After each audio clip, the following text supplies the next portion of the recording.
جی ہاں بندے سے مدد مانگنا شرک ہے، بندے سے مدد مانگنا شرک ہے. ایک مولانا صاحب تقریر میں بول دیے، تھک تھکا کے حلق سکا گھر کو جا کے بیٹھے، بیٹی کو بولے بیٹی ذرا ایک گلاس پانی پلا. بیٹی بولے شرک. بولے وہاں میں بولا تو یہاں بول رہی کیا اماں؟ اب بھی آپ بیان میں بولے نا بندے سے مدد مانگنا شرک ہے. وہ دنیا کے کام لے سکتے، بولتا دین کے کام میں کسی سے بھی مدد مانگنا شرک ہے. غوث اعظم سے مدد مانگنا دین ہے، غریب نواز سے مدد مانگنا دین ہے. تو میں نے کہا بیٹی سے پانی مانگنا بھی دین ہے. اور صبح صبح اٹھا تھک تھکا کے رات میں اونٹ کے سویا. صبح میں بیگم نہ روٹی پکائی، نہ سالن کھانا، نہ کچھ. اللہ تیرا شکر ہے اچھا شوہر دیا. بولی 9 بجے اٹھا، اٹھ کے منہ ہاتھ دھو کے بولا ذرا کھانا نکالے بیگم. بیگم بولی کون سا کھانا؟ آپ پکایا سو میں پکائے سو؟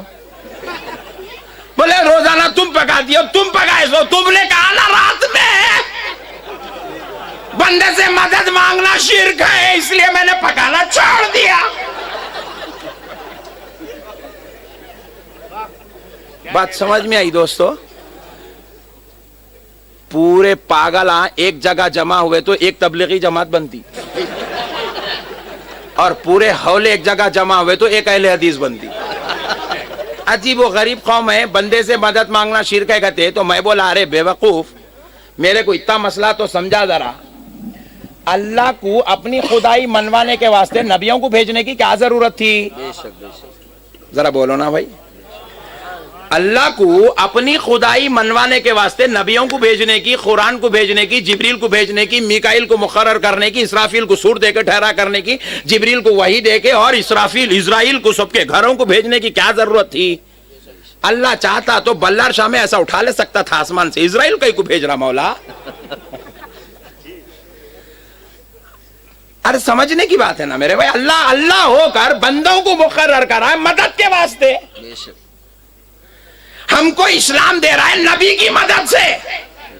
ہم کو نماز دیا تو نبی کی مدد سے آسمان سے آواز دے سکتا تھا اے سب مل کے کھڑو، رکوع کرو، سجدے کرو، یہ نماز ہے، روزانہ ایسیچ کرو. بولے تو ایسیچ کرتے تھے، مگر اللہ ایسا نہیں کرتا.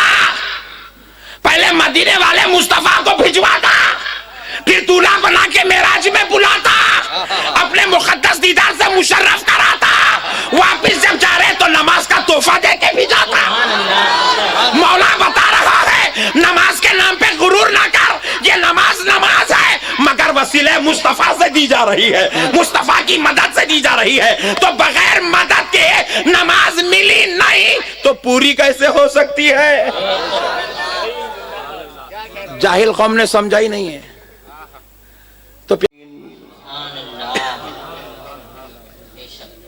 محترم سامعین اکرام، معزز بزرگ حضرات اور نوجوان ساتھیوں، یہ اللہ تبارک و تعالیٰ کا بہت ہی بڑا احسان عظیم ہے، اور اس کے پیارے حبیب رحمت للعالمین صلی اللہ علیہ وآلہ وسلم کی لطف و عنایت ہے کہ آج اللہ رب العزت کے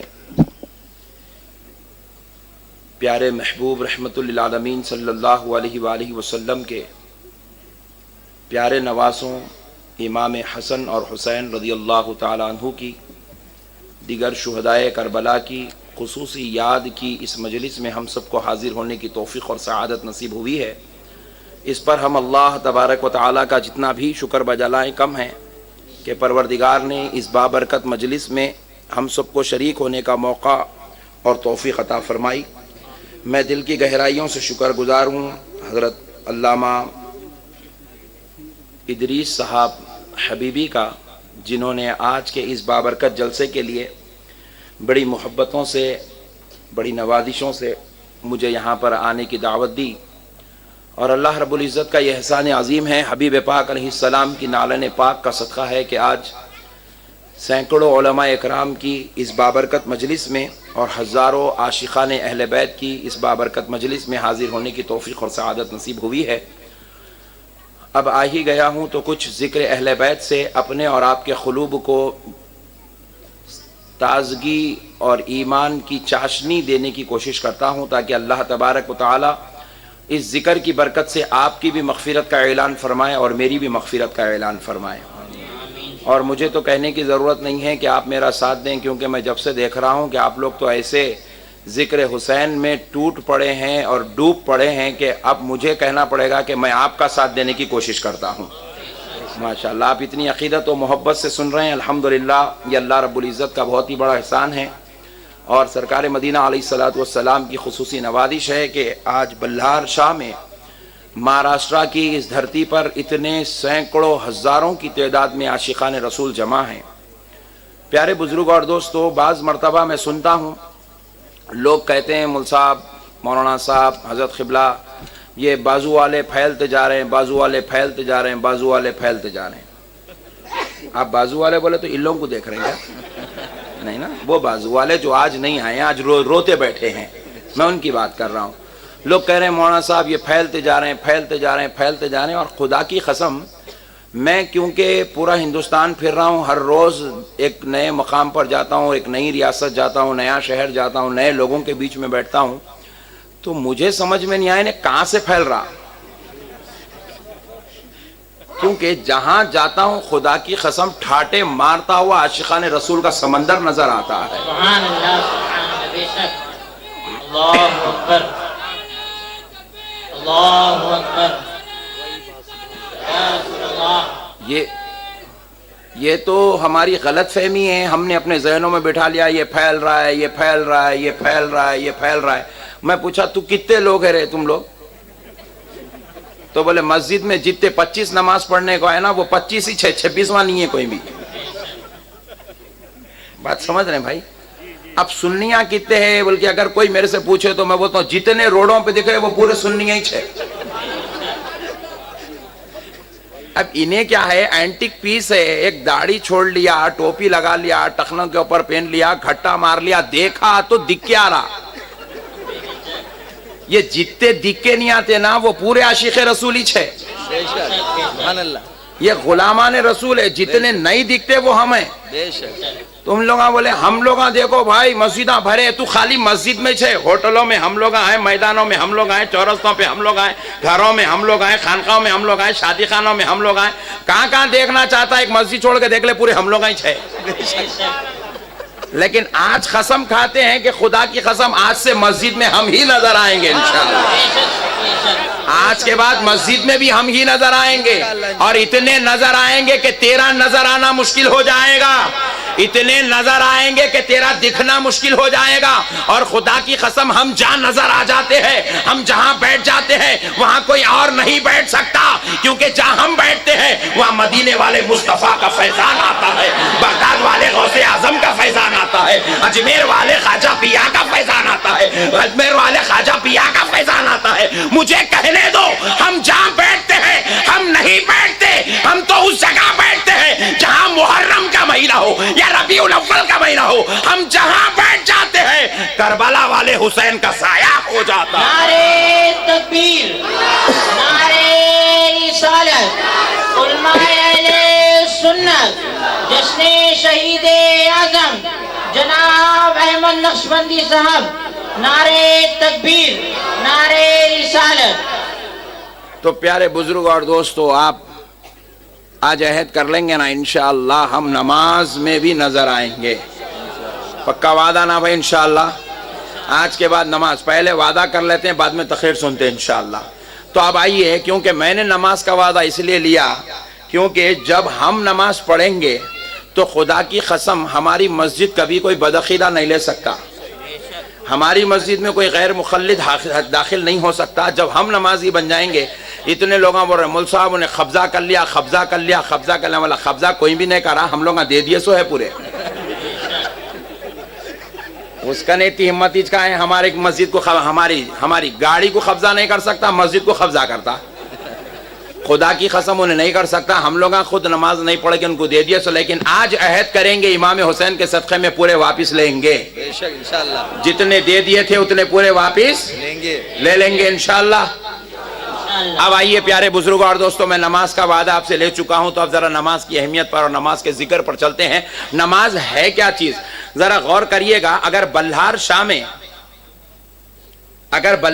میں اگر کوئی حافظ قرآن آ گیا ہو اور اس نے یہ دعویٰ کیا ہو کہ میں اتنا زبردست حافظ قرآن ہوں کہ میں 2 رکعت میں مکمل قرآن تراویح میں سنا سکتا ہوں، تو اب اس کی دھوم دھڑاکا ہو گیا، 10,000 آدمی اس کے پیچھے نماز تراویح پڑھنے کو آ گئے، اور وہ حافظ قرآن جو ہے بلہار شاہ کے ایک بڑے گراؤنڈ کے اندر تراویح سنا رہا ہے، اور اس نے پہلی رکعت میں 29 پارے پڑھ دیے، دوسری رکعت میں 30واں پارا بھی پڑھ دیا، اس کے بعد 2 رکعت کے 2 رکوع بھی ہو گئے، 2 رکعت کے 4 سجدے بھی ہو گئے، قاعدے میں بیٹھا، التحیات بھی پڑھ لیا، اشہد ان لا الہ الا اللہ وحدہ لا شریک لہ واشہد ان محمدا عبدہ ورسولہ، السلام علیکم ورحمۃ اللہ، جیسے ہی سلام پھیرا پیچھے سے مؤذن صاحب اٹھ کے کھڑے ہو گئے، بولے 7.5 گھنٹے ٹھہرا کر دیا، غارت کر دیا نماز ہماری، بولے سارے لوگ پریشان ہو گئے، بولے مؤذن صاحب کیا ہوا؟ تو بولے دیکھتے رہے خالی اتحیات پڑھ کے درود ابراہیم پڑھے بغیر اس نے سلام پھیر دیا۔ پوائنٹ نوٹ کیا جائے، درود ابراہیم پڑھے بغیر اس نے سلام پھیر دیا۔ مؤذن صاحب باہر نکلے، بریلی شریف کو فون ملائے، بریلی شریف کے مفتی صاحب سے پوچھا، مفتی صاحب ہمارے یہاں ایک حافظ قرآن آیا، 7.5 گھنٹے ٹھہرا کر کے 2 رکعت میں 1 قرآن پڑھ دیا، اور اس نے درود ابراہیم نہیں پڑھا اور اس نے سلام پھیر دیا، نماز ہوئی؟ مفتی صاحب نے جواب دیا، خدا کی قسم نہیں ہوئی۔ بے شک پوائنٹ نوٹ کریں، نماز میں مکمل قرآن پڑھی گئی، نقطہ سمجھا رہا ہوں، ایمان تازہ ہو جائے گا سمجھ جائیں گے تو، اور یہ جو سمجھا انہیں کچھ بھی ہو سکتا مگر وہاں بھی نہیں ہو سکتا۔ مسئلہ سمجھو، پوری قرآن پڑھ لیا مگر مفتی صاحب کہہ رہے ہیں نماز نہیں ہوئی، سبحان ربی العظیم کا ترانہ بھی گنگنایا مگر نماز نہیں ہوئی، سبحان ربی الاعلیٰ کا قصیدہ بھی پڑھا مگر نماز نہیں ہوئی، قیام بھی کیا مگر نماز نہیں ہوئی، رکوع و سجود بھی کیا، مفتی صاحب کہہ رہے ہیں نماز نہیں ہوئی۔ مگر اس مسجد میں ایک بازو والا تھا، انہیں بولا یہ بریلویوں کا اکثر چیزیں نہیں ہوتے ہیں، شاید ہمارے پاس ہوتی ہوں گی۔ باہر نکلا، دیوبند کو فون ملایا، دیوبندی مولانا سے پوچھا، مفتی صاحب امام صاحب نے 7.5 گھنٹے کھڑا کر کے تراویح میں مکمل قرآن پڑھا لیکن انہوں نے درود ابراہیم نہیں پڑھا، کیا نماز ہوئی؟ دیوبند کا مفتی بھی بولا نہیں ہوئی۔ انہیں اور پریشان ہو گیا، بولے تم لوگ اتنا جماعتوں میں لکھ جا کے بولے قرآن پڑھو قرآن پڑھو قرآن پڑھو، انہیں اتنا اچھا ہے پورا قرآن پڑھا بھی تو نماز نہیں ہوئی۔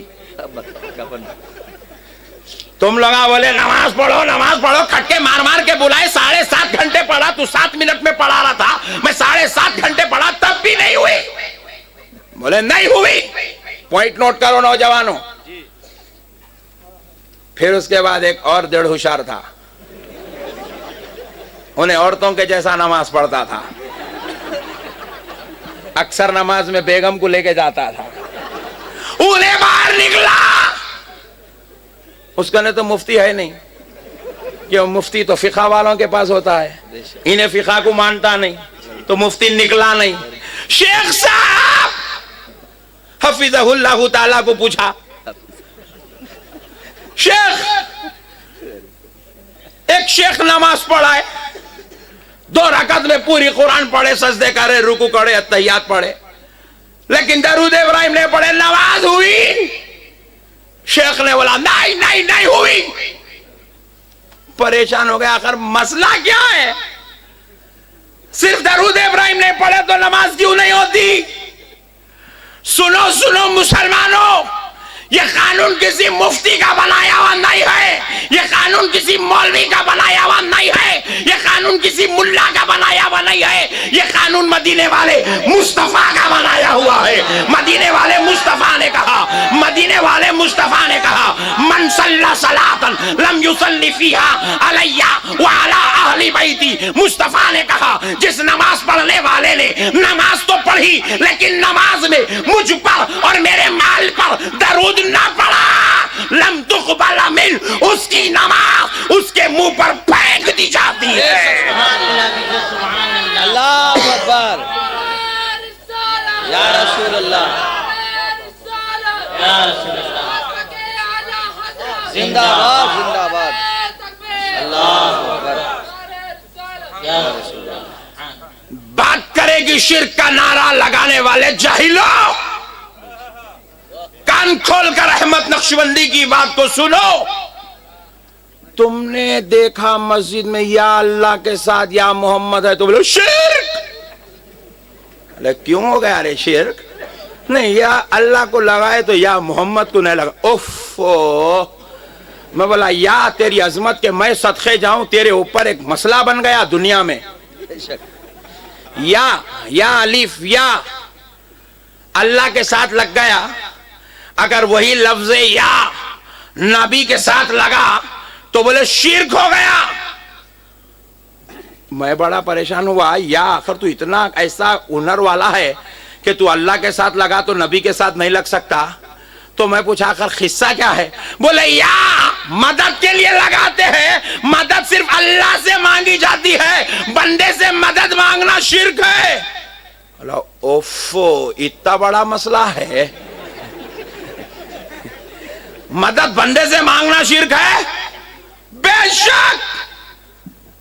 میں بولا سوچ کے بول. بندے سے مدد مانگنا شرک ہے؟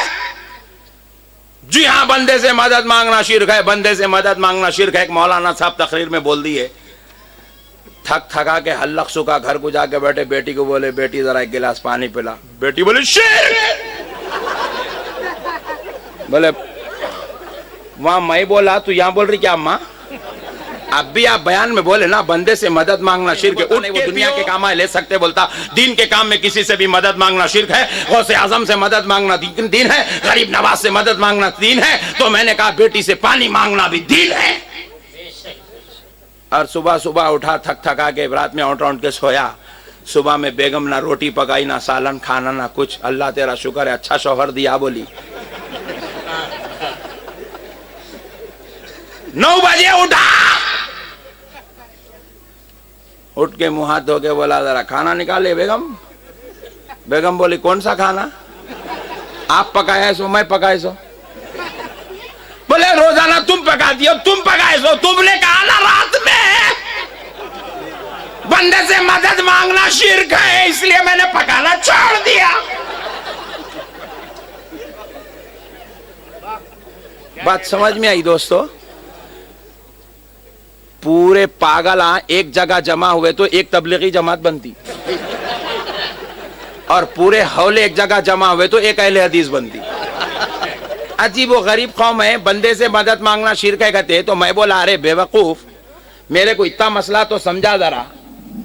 اللہ کو اپنی خدائی منوانے کے واسطے نبیوں کو بھیجنے کی کیا ضرورت تھی؟ ذرا بولو نا بھائی.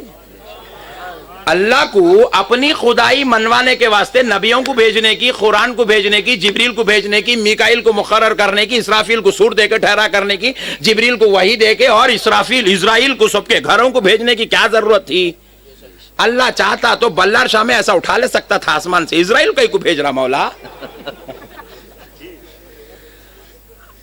ارے سمجھنے کی بات ہے نا میرے بھائی. اللہ ہو کر بندوں کو مقرر کرا ہے مدد کے واسطے.